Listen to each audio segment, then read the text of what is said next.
Halo teman-teman, perkenalkan saya Elina Tali bersama kelompok saya Firna, Serina, Kelly, Kenesha, dan Keisha akan menceritakan dan menjelaskan tentang penemu rumus matematika beserta cara pengerjaannya.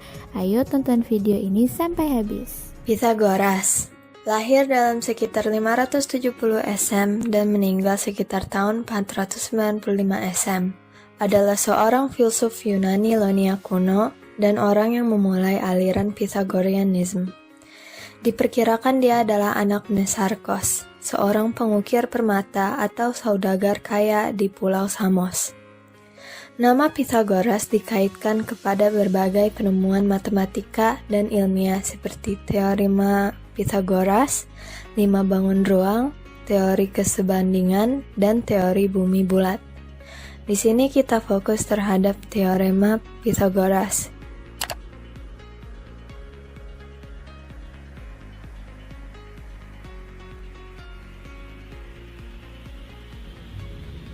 Leonardo da Pisa atau Leonardo Pisano, lebih dikenal dengan sebutan Fibonacci, adalah matematikawan Italia yang dikenal sebagai penemu bilangan bulat. Leonardo berperan dalam mengenalkan sistem penulisan dan perhitungan bilangan Arab ke dunia Eropa. Bilangan bulat adalah bilangan yang terdiri dari bilangan cacah dan negatifnya. Bilangan bulat dituliskan tanpa komponen desimal atau pecahan.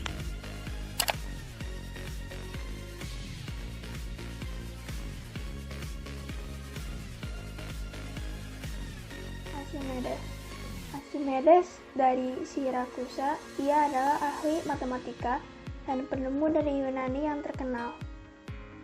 Ia belajar di kota Alexandria, Mesir.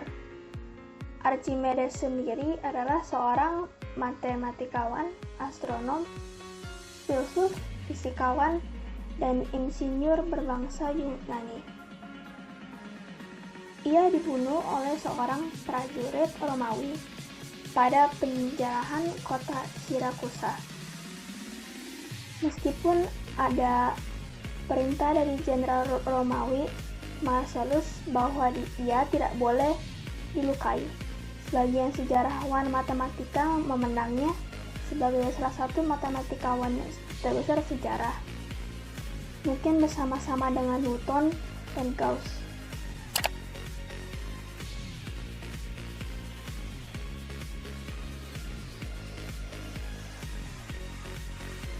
Ahmad bin Musa al-Khwarizmi adalah seorang ahli dalam bidang matematika, astronomi, astrologi, dan geografi yang berasal dari Persia.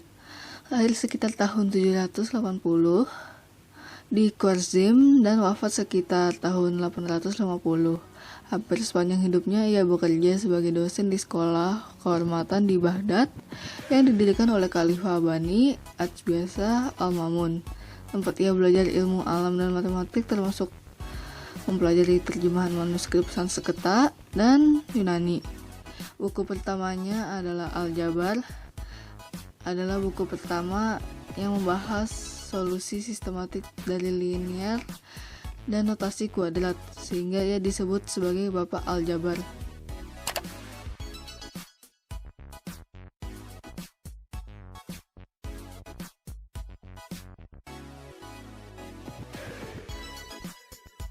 Apollonius yang menjadi matematikawan lahir di Perga 262 sampai 190 sebelum Masehi. Kurang begitu terkenal. Di Pergamum, Apollonius bertemu dengan Eudemus yang menulis buku sejarah geometri. Dan Attalus yang diperkirakan adalah Raja Tulus pertama dari Pergamum. Perkiraan ini diketahui dari kata buku pengantar buku Apollonius yang menunjukkan rasa hormat dan sebuah takzim kepada Attalus. Konsepnya mengenai parabola, hiperbola, dan elips banyak memberi sumbangan bagi astronomi modern. Karya-karya Apollonius juga banyak yang hilang. Skema bilangan dari Apollonius barangkali adalah salah satu yang terselamatkan dari bagian terakhir buku 2 berjudul Kumpulan Matematika. Dari gambaran yang ditulis dari karya-karya Pappus dan para pendahulunya, muncul gagasan pada abad ke-17 untuk merekonstruksi buku-buku geometri karya matematikawan Yunani kuno yang hilang, di mana makalah karya Apollonius termasuk salah satu di antaranya. Ia merupakan seorang matematikawan yang ahli dalam geometri. Teorema Apollonius menghubungkan beberapa unsur dalam segitiga.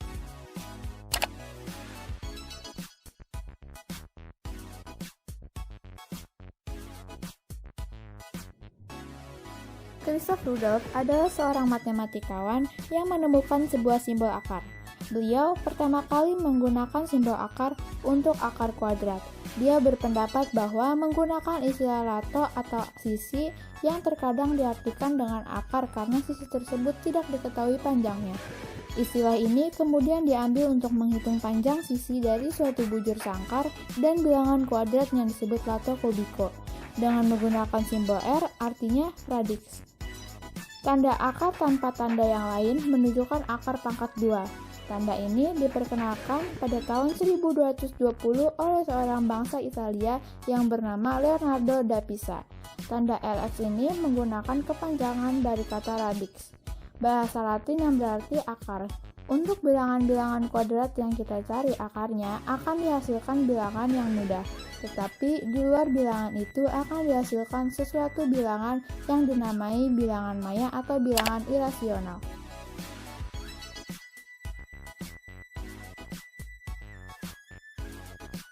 Terima kasih teman-teman sudah menonton video kami. Mohon maaf bila ada kata yang kurang berkenan.